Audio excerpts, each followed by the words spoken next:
Bismillahirrahmanirrahim. Assalamualaikum warahmatullahi wabarakatuh. Waalaikumsalam. Alhamdulillahirabbil alamin wassalatu wassalamu ala asyrofil anbiya'i wal mursalin sayyidina wa maulana Muhammadin wa ala alihi wa sahbihi ajma'in, amma ba'd.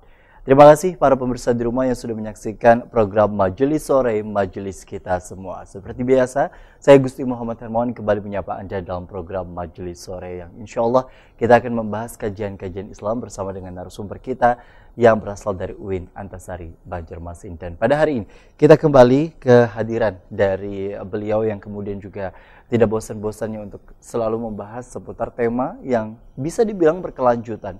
Karena kemudian kita ketahui begitu banyak para wali Allah yang kemudian juga ada di bumi Lambu Mangkurat dan ternyata memang tidak lepas dari kaitannya dengan kerajaan Banjar yang kemudian ternyata memberikan kontribusi terutama di dalam bidang pendidikan. Untuk itulah tema itu yang kemudian juga menjadi bahasan dan sorotan kita pada hari ini, yakni ada Bapak Dr. Andes Humaydi MAG. Assalamualaikum. Waalaikumsalam warahmatullahi wabarakatuh. Sehat Pak ya? Sehat, alhamdulillah. Alhamdulillah, Masya Allah. Kita bicara mengenai hari ini peran Kesultanan Banjar dalam pendidikan di Kalimantan Selatan. Kita ingin mendengar terlebih dahulu Pak sebagai pembuka. Begitu banyak kemudian juga sejarah, cerita, riwayat yang kemudian juga menceritakan bahwa hal-hal yang sifatnya pendidikan bagi orang Banjar pada umumnya begitu diutamakan. Dan ini kan istilahnya cukup berbanding terbalik dengan kondisi yang ada. Mungkin nanti kita bahas sedikit Pak ya, dengan keadaan kondisi sekarang yang istilahnya pendidikan seringkali bagi masyarakat yang di area dalam begitu bahwa menganggap bahwa pendidikan itu tidak dianggap terlalu penting begitu.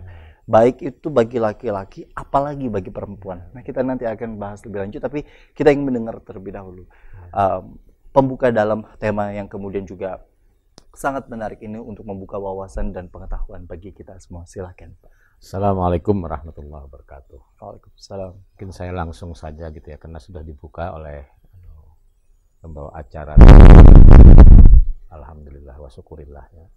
Nah, saya di sini ingin langsung bahwa kalau kita menelusuri sejarah, sungguhnya Kesultanan Banjar itu banyak punya sumbangsih dalam pengembangan pendidikan Islam di Kalimantan gitu ya.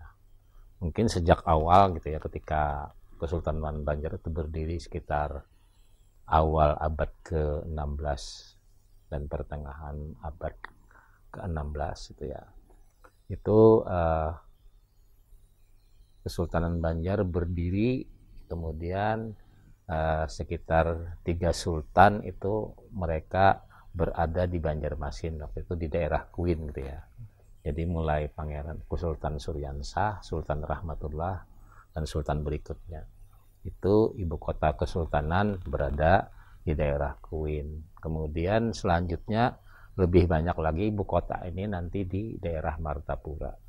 Pernah di Kayutangi, pernah di Karangintan, pernah di Antasan Senor gitu ya, segala macam itu. Tapi paling lama memang berada di Martapura.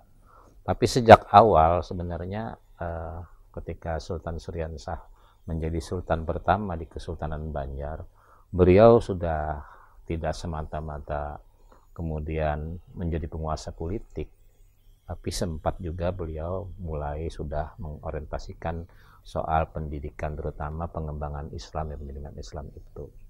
Jadi banyak ketika pendakwah Islam dari Jawa atau Cirebon, katakanlah persisnya itu ya, yang disebut dengan Khatib Dayan itu, beliau kemudian bersama-sama mendirikan masjid yang fungsinya tidak semata-mata untuk beribadah, tapi juga untuk lembaga pendidikan.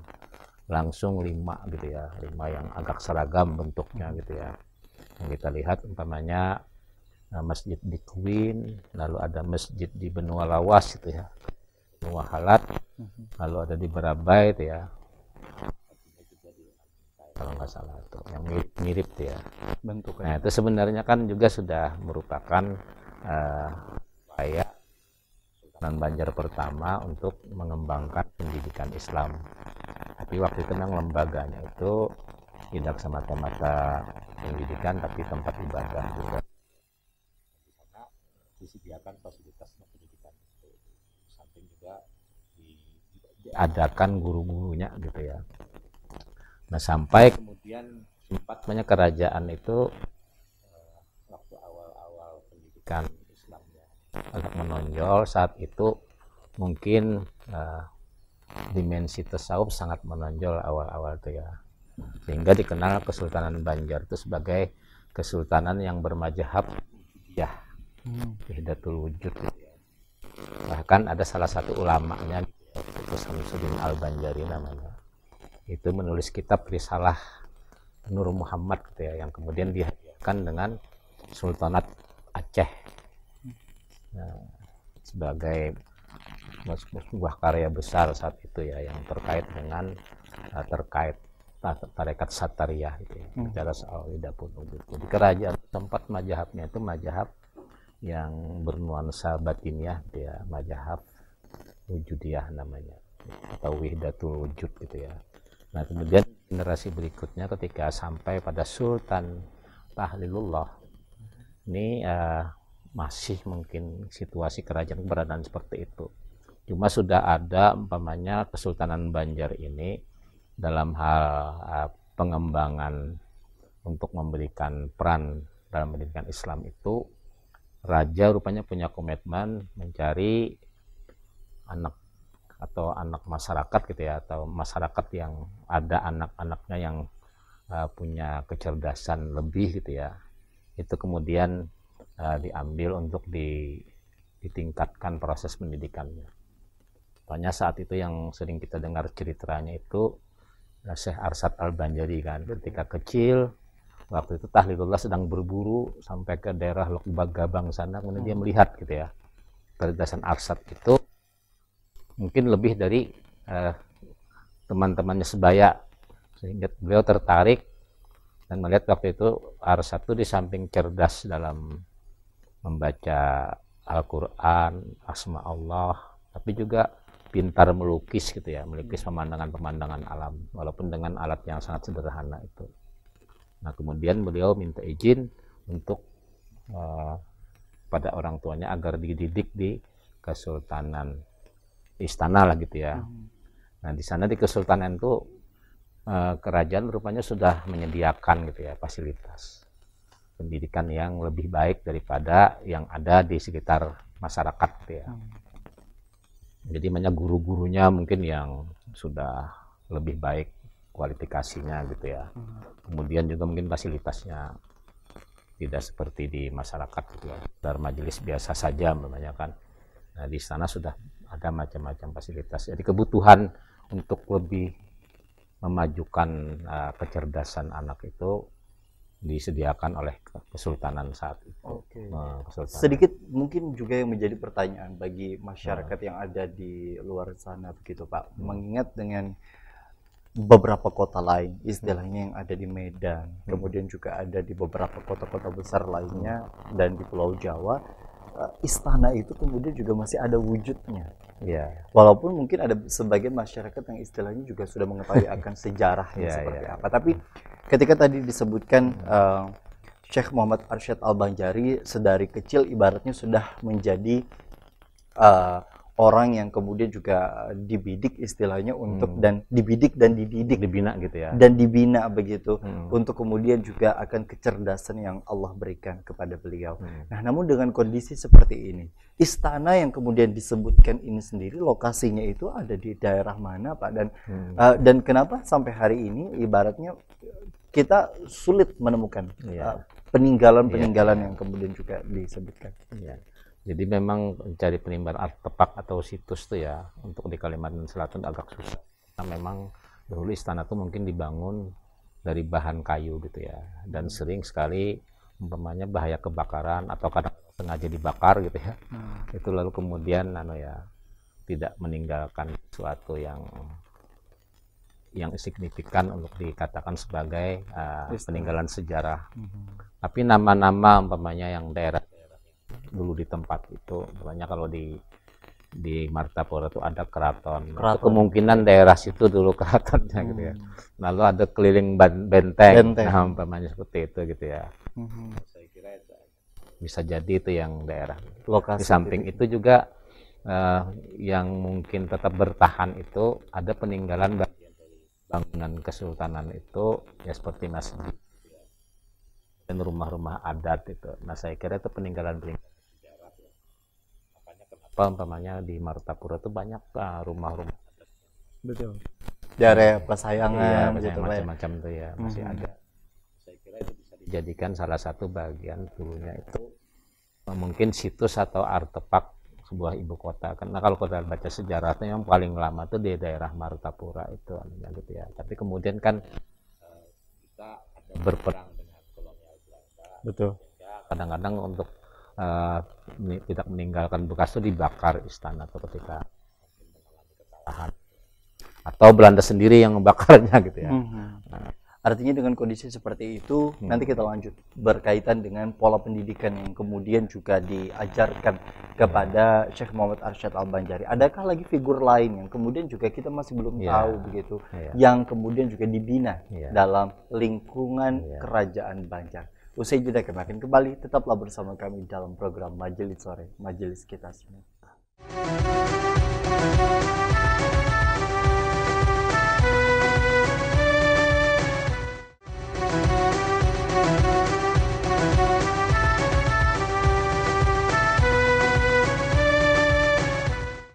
Terima kasih Anda masih bersama kami dalam program Majelis Sore, Majelis Kita Semua. Seperti biasa, tentunya di segmen kedua kali ini kita balik lagi kepada pembahasan yang kemudian juga menjadi membuat penasaran kita semua adalah berkaitan dengan figur-figur siapa saja selain Syekh Muhammad Arsyad Al-Banjari yang kemudian juga dibina di dalam lingkungan Kerajaan Banjar. Kita mengetahuinya di dalam banyak sejarah begitu. Syekh Muhammad Arsyad Al-Banjari adalah tokoh yang kemudian juga disebut paling sering istilahnya. Apalagi dengan cerita yang kemudian juga beliau menjadi bagian anggota keluarga Kerajaan Banjar istilahnya. Beliau di mana menikah Pak ya? Dengan salah satu bahkan dua mungkin ya. Dua dengan ada putri di lingkungan Kerajaan Banjar. Yang tentunya juga menjadi artinya satu kesatuan dalam hal ini ulama dan Kerajaan Banjar terutama dalam penyebaran dan penyiaran agama Islam. Tapi bicara mengenai pola pendidikan yang kemudian juga hari ini begitu besar sejarah tersebut sehingga membuat begitu banyak perubahan terutama di lingkungan Kalimantan Selatan hingga menjadi sampai pada hari ini begitu. Siapa saja selain figur dari Syekh Muhammad Arsyad Al-Banjari yang kemudian juga dibesarkan di dalam lingkungan Kerajaan Banjar? Memang dalam catatan sejarah itu ya ada 3 sebenarnya ya. Tapi mungkin beda umur ya antara ketiga tokoh itu. Makanya ada Abdul Hamid Abulung yang mungkin lebih tua daripada Arsyad Al-Banjari.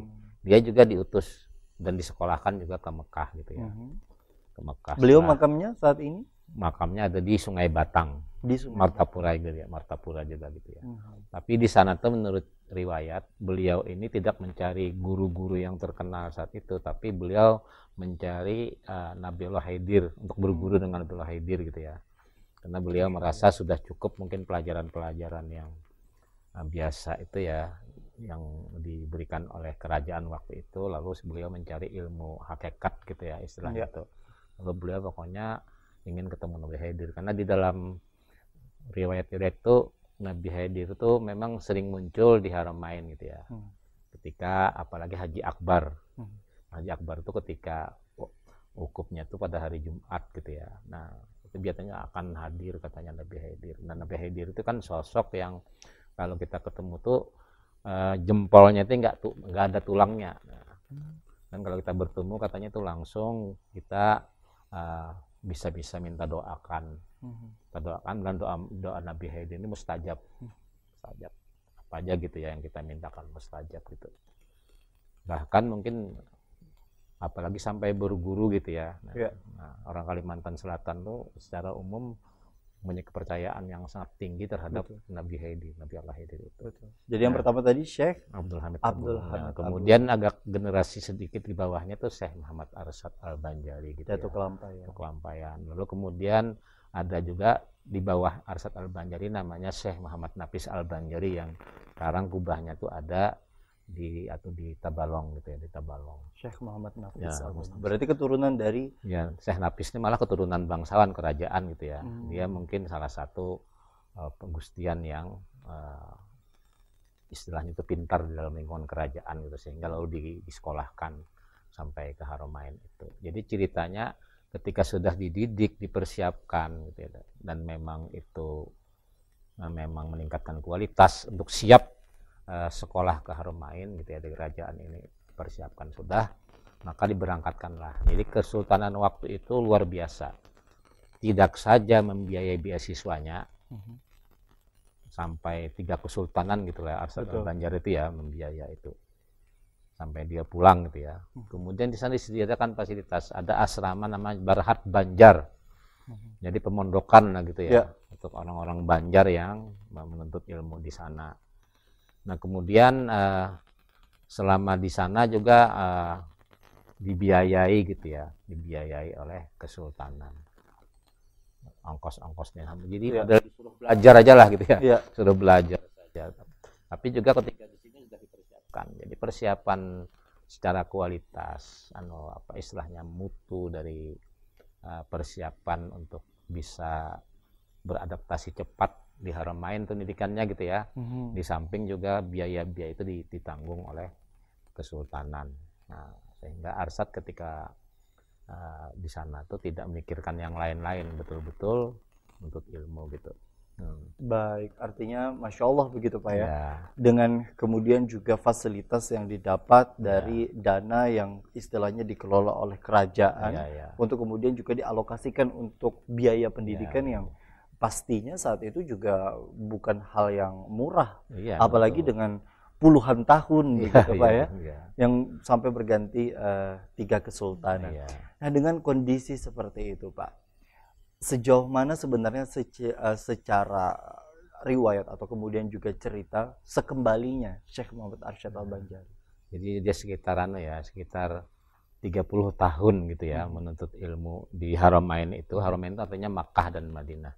Di Makkah itu beliau mungkin sekitar 25 tahun gitu ya. Kemudian 5 tahun di Madinah gitu ya. Di Madinah menuntut ilmunya itu. Nah, lalu ketika pulang itu dipersiapkan lagi oleh kesultanan, diterima gitu, disambut luar biasa, lalu dibiarkan untuk terlibat ya dalam kebijakan-kebijakan kerajaan kesultanan. Lalu beliau juga diberi tanah ya, untuk buka babat hutan lah gitu ya, Arsyad ini, untuk membangun sebuah lembaga pendidikan yang nanti namanya Dalam Pagar. Nah itu awal-awal difasilitasi juga oleh kerajaan itu. Bahkan kemudian raja saat itu sekaligus menjadi murid beliau gitu ya, yang pertama gitu ya, itu Sultan Tahmidullah II itu. Nah, langsung jadi muridnya. Sehingga dengan Arsyad ini hubungan bukan sekedar hubungan ada keluarga, tapi juga hubungan guru murid gitu ya, yang luar biasa. Sehingga kerajaan Kesultanan Banjar waktu itu memang bisa dikatakan punya budaya keterpelajaran gitu ya. Hampir bukan saja di masyarakat keraton yang terpelajar, tapi juga sampai ke tingkat masyarakat gitu ya. Jadi di keraton tuh Arsyad berperan membangun kebijakan-kebijakan yang terkait dengan meningkatkan kualitas gitu ya, keberagamaan dari kalangan istana, tapi sekaligus ketika dengan Dalam Pagarnya dia meningkatkan kualitas pendidikan masyarakat. Artinya yang perlu dipahami oleh masyarakat di sini bahwa kerajaan Banjar tidaklah kemudian juga tokoh-tokohnya dapat dikesampingkan begitu saja begitu Pak ya. Bukan hanya istilahnya dalam hal ini Syekh Muhammad Arsyad Al-Banjari istilahnya mendapat sokongan dan dukungan dari kerajaan Banjar yang sepatutnya mungkin bukan hanya bagi keturunannya saja yang istilahnya menggaungkan untuk cinta kepada para aulia-aulianya, istilah para pendiri, para sultannya. Tapi yang kemudian juga menjadi menarik hari ini Pak, begitu banyak kerajaan Banjar, kemudian juga para sultannya, para keturunannya, yang istilahnya dikenal di masyarakat adalah makamnya pun juga berkeramat gitu Pak. Nah, sejauh mana sebenarnya keterpelajaran bagi para raja-raja, pemimpin-pemimpin dulu dan para keluarga-keluarganya, sehingga murid-muridnya saja istilahnya, atau orang-orang yang ada di lingkungan itu saja itu begitu dimuliakan di dalam selama hidup dan di akhir hayatnya. Perlu diketahui ya, ketika Arsad itu sudah istilahnya sangat berperan, lalu menjadikan umpamanya Kesultanan Banjar itu bermadzhab Syafi'i gitu ya, resminya gitu ya. Jadi agak orientasinya ke fikih, tidak lagi yang ke tasawuf gitu ya. Nah, itu semakin luar biasa tingkat mutu kependidikan masyarakat Banjar, mulai dari istana sampai masyarakatnya. Bahkan bisa dikatakan kan zaman itu kan mulai tumbuh ya kesultanan Banjar, kesultanan Islam di mana-mana kan, termasuk di sekitar Kalimantan, mulai Kutai Kartanegara, Kerajaan Grogol, Pasir gitu ya, lalu Kota Waringin. Ya. Nah, itu membutuhkan orang-orang terutama dalam lingkungan kerajaan tuh, terutama mufti dan qodhi gitu ya. Nah, itu sumbernya diambil dari Kesultanan Banjar rata-rata. Dan diutus resmi gitu kan, ke Pontianak. Banyak sekali yang dari hasil pendidikan yang dengan Arsad, baik di istana maupun dalam pagar itu ya, menghasilkan ulama-ulama besar yang bisa diutus, diangkat jadi mufti, jadi qodhi, dan tersebar di seluruh Kalimantan gitu ya, Kalimantan waktu itu, sehingga bisa dikatakan Bansin waktu itu pusatnya orang-orang terpelajar keislaman yang luar biasa. Masya Allah. Bahkan saya sebutkan sekitar abad 18 itu ya, itu dikatakan oleh Karel Steenbrink, ini tokoh Belanda, itu mengatakan bahwa pusat peradaban Islam Melayu itu saat itu berada di Kalimantan Selatan. Masya Allah. Dan itu yang harus kita pegang teguh agar kondisi seperti ini tidak tergerus oleh zaman. Bicara mengenai zaman begitu Pak. Banyak hari ini kita mengenal bahwa ucapan-ucapan atau kemudian juga ungkapan-ungkapan dari orang tua atau dari keluarga, apa yuk sekolah gitu, mending kawin aja, atau misalnya hal-hal yang seperti itu. Yang sebenarnya ini kan tidak ada lihati misalnya Kai atau Nini yang harus sekolah tapi bisa selesai ini, tapi bicara mengenai sejarah seperti ini tadi, ternyata pendidikan itu sangat diutamakan. Bagaimana nanti sebenarnya kita sebagai masyarakat Banjar untuk kemudian juga menghidupkan yang namanya peradaban Islam yang kemudian juga menjunjung tinggi akan pendidikan, salah satunya untuk tetap bisa bertahan dan bahkan terus bisa lestari istilahnya. Kita akan kembali nanti Pak ya, kita bahas usai jeda. Tetaplah bersama kami dalam program Majelis Kita.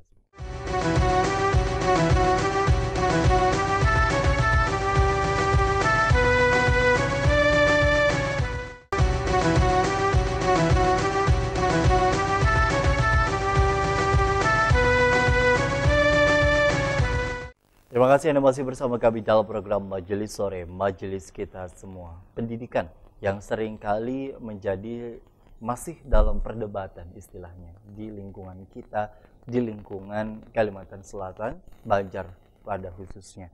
Bicara mengenai pendidikan, ternyata memang orang dulu yang kemudian juga masuknya kerajaan Banjar dan istilahnya agama Islam menjadi landasan bagi kerajaan Banjar setelah berhasil ditaklukkan untuk kemudian juga dibantu oleh Khatib Dayan begitu saat itu gitu Pak ya, yang menjadi sejarah yang luar biasa sampai hari ini, yang harusnya mungkin ini sebagai edukasi juga bagi seluruh para generasi muda agar tahu sejarahnya begitu Pak ya, agar kemudian juga bukan hanya tahu nama, tahu tempat, tapi juga memang betul-betul memahami sejauh mana sejarah itu kemudian juga hadir di tengah-tengah benua kita tercinta. Mengingat dengan kondisi pendidikan ini sangat luar biasa digaungkan dan kemudian juga sangat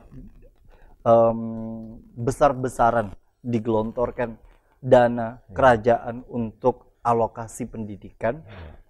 Melihat dengan situasi hari ini Pak, walaupun secara regulasi pemerintahan kita Republik Indonesia sudah menggratiskan istilahnya untuk sekolah negeri bagi SD, SMP dan juga SMA ya, walaupun ada masih beberapa hal yang istilahnya bayar dan lain sebagainya untuk seragam dan lain sebagainya, tapi itu memang menjadi kewajiban bagi yang sekolah. Tapi mengingat dengan perspektif dan landasan berpikir bagi masyarakat itu kan yang paling utama ya Pak ya. Ibaratnya kalaupun digratiskan, kalau misalnya orang tidak ada yang mau sekolah pun juga itu rasanya sia-sia. Nah dengan kondisi seperti ini Pak, sejauh mana sebenarnya pergeseran perspektif atau sudut pandang seseorang terhadap pendidikan, padahal secara historiknya ini sudah luar Ya. biasa dalam hal pendidikan. Ya. Apa yang melatar belakangi dan perubahan itu semua? Nah, kita lihat dulu ya komitmen dan komitmen serta aspirasi masyarakat Banjar dulu yang begitu tinggi tentang pendidikan itu ya. Saya kira memang harus diwarisi gitu ya, direvitalisasi. Seperti kalau bisa banyak kita ketika zaman kolaborasinya antara Arsyad dengan Kesultanan itu ya. Jadi bisa dikatakan dari Kesultanan sendiri memperoleh sumbangsih dari Arsyad untuk menjadi orang yang terpelajar, sehingga salah satu sultannya seperti jadi ulama gitu. Jadi Sultan Sulaiman itu raja yang ulama, sultan yang ulama. Betul. Demikian juga Arsyad Al-Banjari karena saking berperannya di kerajaan itu, posisi dia itu seperti posisi kedua ya, kayak di Dewan Mahkota itu. Jadi dia menjadi suatu bisa dikatakan ulama yang sultan juga gitu ya. Karena dia sangat berpengaruh di kesultanan itu, sehingga bisa membuat kebijaksanaan yang mempengaruhi kebijakan sultan gitu ya. Umpamanya dalam soal peradilan agama banyak ya. Itu dia meminta pada sultan waktu itu Tahmidullah untuk membuat sandaran gitu ya, atau kitab undang-undang. Lalu beliau menulis Sabilal Muhtadin itu. Sabilal Muhtadin itu hebatnya itu ditulis cuma 2 tahun. Sederhana gitu dengan kitab yang begitu tebal ya, untuk menyelesaikan perkara hukum. Tapi memang Arsyad ini waktu itu kecerdasannya mungkin Di luar rata-rata. di atas rata-rata, di atas rata-rata gitu ya. Bahkan kalau kita kenal di Haramain sendiri dia menonjol ya. Dia kan berempat sekawan ya. Jadi ada kawannya Abdus Samad Al-Palembangi, lalu ada Abdurrahman Al-Masri Al-Batawi, ada Abdul Wahab Bugis. Nah, dia dijadikan pemimpin 4 sekawan itu. Di samping itu kehebatan dia itu, dia juga mengajar itu bukan semata-mata mengajar manusia. Ada aja mengajar bangsa jin. Nah, bangsa jin itu bahkan kemudian bahadam atau menjadi istilahnya itu menghamba dengan beliau. Sehingga ketika beliau pulang tuh ikut ke sini. Yang dikenal dengan kalau orang Banjar namanya Datu Baduk. Nama aslinya Badakut Almina gitu ya. Ini bangsa jin yang dari Haramain sebenarnya ikut ke sini. Dan ini jangan disalahartikan bahwa misalnya Datuk Kelampayan bersahabat dengan jin gitu Pak ya. Memang dia menghamba berguru gitu ya jinnya itu. Saking ketinggiannya ilmu yang ilmunya. kemudian juga beliau miliki. Nah, jarang kan ulama pada zamannya sendiri itu yang bisa mengajar bangsa jin kan. Itu sudah kelihatan. Jadi kita memang harus bangga dengan beliau itu ya. Tidak semata-mata itu. Di samping juga beliau ini kalau kita lihat dari sisi pendidikan, umpamanya beliau sangat berperan mengembangkan pendidikan informal dalam rumah tangga. Cara mendidik keturunannya itu jadi orang terpelajar semuanya. Kemudian secara formal dia mendirikan dalam pagar itu. Di sana perjalanan waktunya dalam pagar itu pernah menjadi bukan saja pusat pendidikan Islam, tapi juga pusat ekonomi berkembang di sana. Bisa membiayai sendiri gitu ya. Rata-rata dulu santri-santri yang ada dalam pagar itu kalau ingin melanjutkan ke Haramain itu mudah, karena mereka sudah kaya gitu macam-macam. Nah, karena jadi lumbung padi juga di sana gitu ya. Betul. Kemudian dalam pendidikan non formal di masyarakat gitu ya, beliau kemudian memang menjadikan masyarakat ini terpelajar dengan karya-karya beliau yang banyak gitu ya. Jadi kitabnya itu tidak Sabilal Muhtadin saja, tapi ada Tuhfatur Raghibin dalam bidang tauhid, ada Qaulul Muhtasar bidang tasawuf, lalu Takanzul Ma'rifah. Nah, jadi intinya kecerdasan beliau ini bukan hanya berlandas satu bidang saja, iya. tapi seluruh bidang beliau kuasai. Bahkan juga pernah disebutkan begitu Pak ya, beliau mengubah arah kiblat.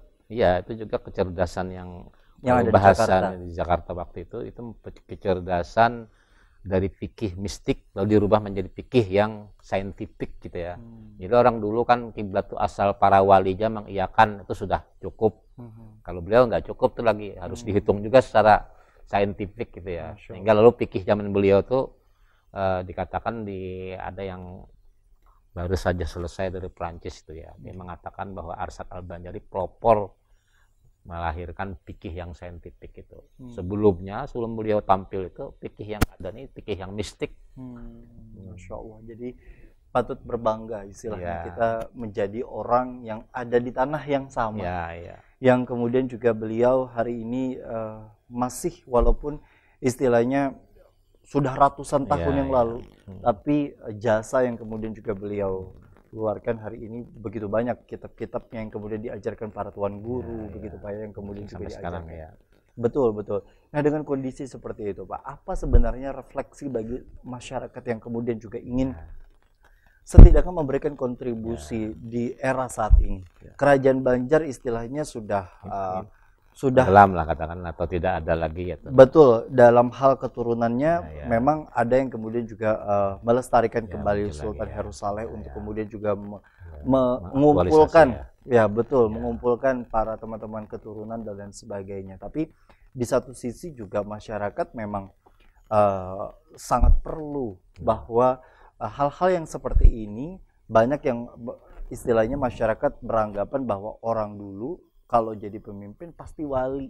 Nah, hal-hal seperti itu kan memang terbukti bahwa Sultan Sulaiman rahmatullah yang kemudian juga melahirkan Sultan Adam Al-Wasiqbillah, dan kemudian juga begitu banyak lagi keturunan-keturunan lain yang kemudian juga begitu alim dan kemudian juga begitu bijaksana sebagai pemimpin. Bagaimana sebenarnya masyarakat menyikapi dan mengetahui akan sejarah ini begitu Pak? Ya, saya kira dalam kajian sejarah itu kita bisa mengulang sejarah masa lalu. Kemasan itu ya, kalau kita bisa melakukan kajian yang intensif, kritis terhadap kejadian masa lalu, bisa mengulang kita masa lalu. Diambil spiritnya, kemudian semangatnya gitu ya. Umpamanya kalau kita katakan dulu komitmen kesultanan itu luar biasa tingginya terhadap aspirasi pendidikan gitu. Nah, ini kan menggambarkan raja itu kan pemimpin gitu ya. Saya kira birokrat gitu ya, birokrasi. Kemudian macam-macam kepemimpinan formal maupun informal itu bagaimana kembali menghidupkan komitmen pendidikan tuh seperti yang dilakukan oleh Kesultanan Banjar. Karena biasanya dari kesultanan ini diteladani oleh masyarakatnya kan. Betul. Nah, ini karena mungkin waktu itu terjadi keruntuhan kesultanan gitu ya. Lalu aspirasi tidak terlihat lagi sehingga di masyarakat juga menurun. Dulu kan ketika kerajaan melakukan itu, lalu di masyarakat itu hampir punya komitmen pendidikan luar biasa. Jadi kalau ada anak cerdas di sebuah kampung itu sekampungan membiayai. Nah, lu ingat tuh ada di Teluk Tiram tuh, Mualim Syukur ya, ulama besar itu. Itu nang menyekolahkannya itu ada kuitannya zaman dulu itu. Masyarakat sekampungan 17 tahun di Mekah kan. Masya Allah. Artinya jadi waktu itu masyarakat tuh luar biasa keterpelajarannya tuh ya untuk melakukan pendidikan terhadap orang-orang yang punya kecerdasan. Dan itu yang menjadi PR hari ini. Iya. Bukan hanya istilahnya masing-masing, karena kan hari ini sudah mulai bergeser ya Pak ya. Jadi individualis gitu individualis yang kemudian juga begitu luar biasa. Bahkan orang yang ingin menuntut ilmu saja seringkali ada saja hal-hal yang menjadi bahan untuk perbincangan, diejek dan lain sebagainya. Artinya dengan kondisi seperti itu, paling tidak ketika kita tidak mampu untuk kemudian juga menjadi salah satu orang yang ada di lingkungan pendidikan itu, minimal kita mendukung secara moral dan doa gitu ya Pak ya. Bagi mereka yang istilahnya memiliki kecerdasan dan memiliki kesempatan untuk bisa menuntut ilmu, apalagi di dalam ilmu yang kemudian juga diambilnya insya Allah memberikan kebermanfaatan bagi masyarakat. Nah, kita nanti akan kembali, tetaplah bersama kami dalam program Majelis Sore, Majelis Kita Semua.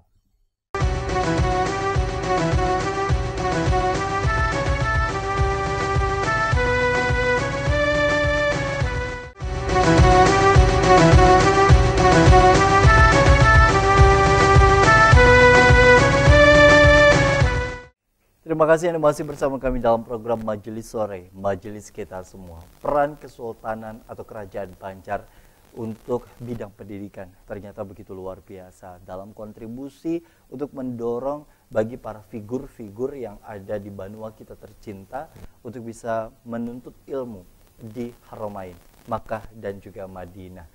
Nah, yang menjadi pertanyaan Pak, Makkah dan Madinah, dua tempat yang kemudian juga menjadi rujukan. Kita tahu memang tidak ada tempat yang sebanding dengan tempat tersebut, begitu Pak ya.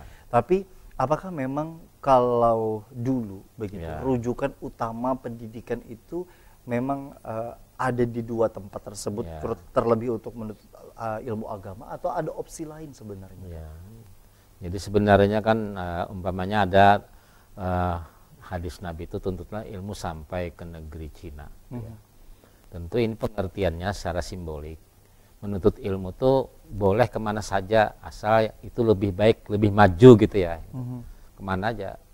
Jadi sekarang tuh memang bisa tersebar di mana yang maju. Kalau di Amerika maju, kita sampai ke Amerika ilmunya. Jadi tidak ada yang salah dengan menuntut ilmu, apalagi di tempat-tempat yang kita belum asing begitu. Kan kita dikenal ya sekarang itu ya soal mungkin referensi keilmuan kita luar biasa, Islam ini peninggalannya gitu ya. Betul. Tapi mungkin ketinggalannya dalam metodologi kan. Nah metodologi itu mungkin perlu kita lalu mengkaji atau memperdalam ilmu-ilmu yang ada di luar negara-negara Islam seperti Amerika, Eropa secara umum itu. Adanya integrasi antara ilmu alam dan ilmu agama itu tadi yang sangat diperlukan hari ini. Keilmuan. Nah memang tadi itu ya yang paling penting itu bagaimana pemerintahan kita itu terutama pimpinan daerah dia punya komitmen seperti Kesultanan Banjar dulu gitu ya, dialokasikan betul-betul dialokasikan dana pendidikannya, fasilitasnya gitu ya, kemudian mungkin para guru-gurunya untuk meningkatkan kualitas kebermutuan keterpelajarannya itu yang ada di sini gitu ya. Jadi betul-betul dialokasikan untuk kemudian juga meningkatkan mutu dan kualitas anak bangsa istilahnya di setiap daerah masing-masing. Daerah masing-masing kepala daerahnya kan bupati gitu ya. Betul. Artinya dengan kondisi seperti itu ketika kita mendengar sejarah emas dan sejarah berjayanya kerajaan Banjar dengan begitu banyak hal-hal yang menarik pada zamannya, kemudian bisa kita revitalisasi hari ini begitu Pak ya. Untuk kemudian juga bisa dihidupkan kembali dengan semangat dan spiritnya paling tidak. Memang situasinya kan beda. Nah, tentu di situ ada perbedaannya gitu ya. Tapi spirit itu harus tetap ada.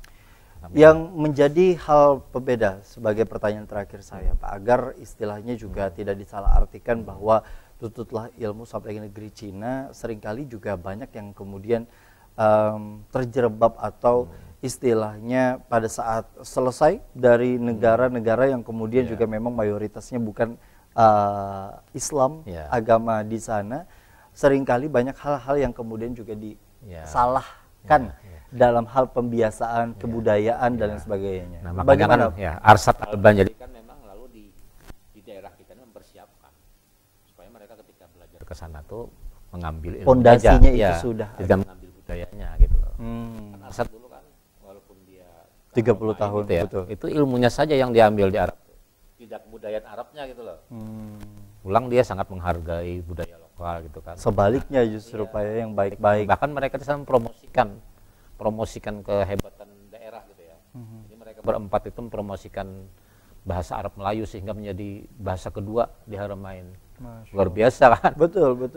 Nah kita mestinya punya mental seperti itu, punya etos ilmu, lalu punya semangat untuk memproduksi ilmu. Jadi bukan kita ke sana kemudian juga menyalahkan sekembalinya yang ada di sini, tapi justru bagaimana caranya kita yang berasal dari sini pada saat ke sana mempromosikan sedemikian rupa agar orang ke sini dan kemudian juga semakmur itu daerah yang kemudian juga berasal kita. Luar biasa sebenarnya itu. Nah itu yang kita harus sekarang tidak kita miliki, mentalitas etos ilmu yang kita yakin punya kita nih bagus gitu ya, benar gitu ya, yang bisa dipromosikan.